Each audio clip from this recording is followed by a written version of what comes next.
Alright, so there's this common misconception that major and minor are opposites of each other, and I think this comes from the fact that when learning music, a lot of people are taught that major is happy and minor is sad, and usually when you look at those feelings, at surface level it may seem like they're opposites of each other, but those feelings are also not opposites of each other. But before I can address the differences between major and minor, let me first paint a picture for you. Not that kind of picture, of course. So imagine you have a dog you've had since childhood and is quite old now, and that dog happens to get sick. That disease puts him through excruciating pain, and after long months of battling that disease, he passes away.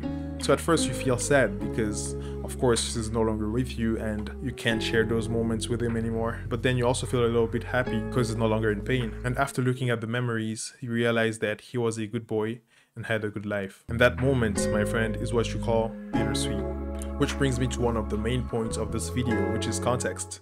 So just like emotions in real life, to convey emotions in music, it requires a lot of context. And it takes more than just 7 notes to dictate the mood of a piece of music. We've got elements such as rhythm, sound selection, tempo, lyrics, or even the occasion or the reason why that specific song is being played. And that's why we have songs with a minor key center that sound really joyful or celebratory, like this one.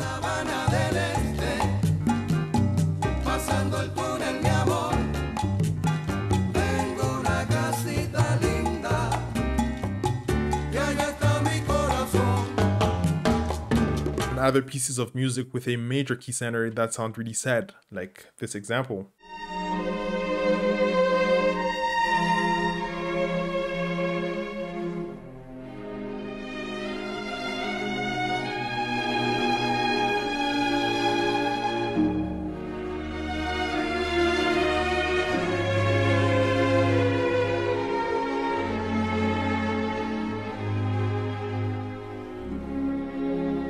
So why do I say that major and minor are kind of the same? And to answer that question, we'll have to explore the concept of the relative minor. Alright, so what is a relative minor? Well, it's simply a minor scale that is built using the same notes as a major scale, but starting from a different point. So how do we find the relative minor of the C major scale? Well, it's simple. We simply need to find the 6th note of that major scale and then build the scale from that point using the same notes and without changing anything else. So in this case, we'll count to the 6th. We have 1, 2, 3, 4, 5, 6. Right there, A is the 6th note of the C major scale. So technically, A is the relative minor of C major. We'll just use the same notes, but starting from a different point. So we have A right there, and then after that we just take the same group of notes, notice, and then we will move it there.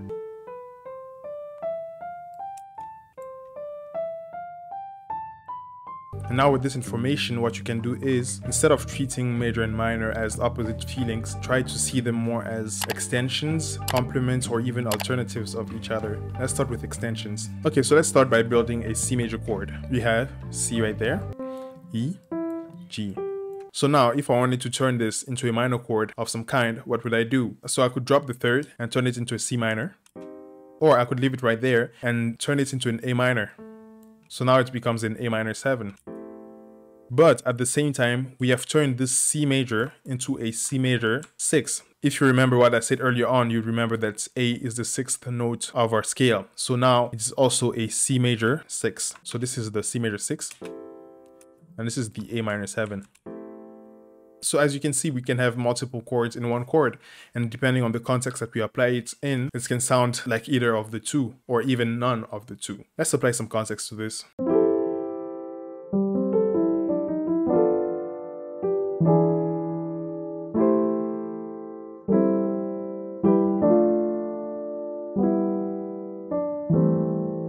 So right here, we are starting with a C major 6. If you take a closer look, the next chord after it is also a C major 6, but with a different inversion. Let's put it in the right position and you'd notice that it's literally the same chord played after itself, but it's just the inversion that will make it sound different. Or you can look at it as an A minor over G, which also makes sense because we have an A minor here, A, C, E over G. You can also look at it as an A minor 7. So let's keep going. But then when you go back into the A minor 7, you notice that it's still the same notes as a C major 6. So we pretty much used the same chord 3 times so far, and all those times they've had different feelings and different positions, both across time and also across the octaves. Alright, so now let's look at how they can be alternatives of each other. Right here we have a 2-5-1 in C major. So instead of having a C major as the conclusion to our progression, we can just put in A minor, not an A minor 7, which has both inside of it, or a C major 6, but just a flat out A minor. A is the one chord of A minor, and C is the one chord of C major. So by replacing C, which is the one chord of our initial chord progression, with the one chord of our relative minor, then we can come up with different results, like we heard before. You can take it a step further by replacing the 5 with the 5 of our relative key, and the 5 of A would be an E right there. So instead of having our G major as the 5, we'll be having an E minor. But you can make that E minor sounds like a G major. So first, let's remove G major and let's play an E minor. As you can see right there, we have a G in the third. So if we were to invert it and let the G shine, then it would sound more like a 2-5-1 in C. Now let's compare the two.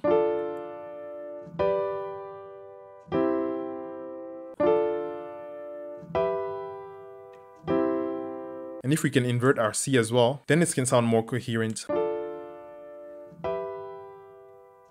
So as you can see, you can use the same group of notes to make them sound different every time you hear them, depending on how you place them, or how you arrange the notes across the octaves. And the goal of this video is not to tell you how to listen to music or how you should classify major or minor depending on their moods. It's a way to provide a deeper perspective and how major and minor are not so different, because it all comes down to context.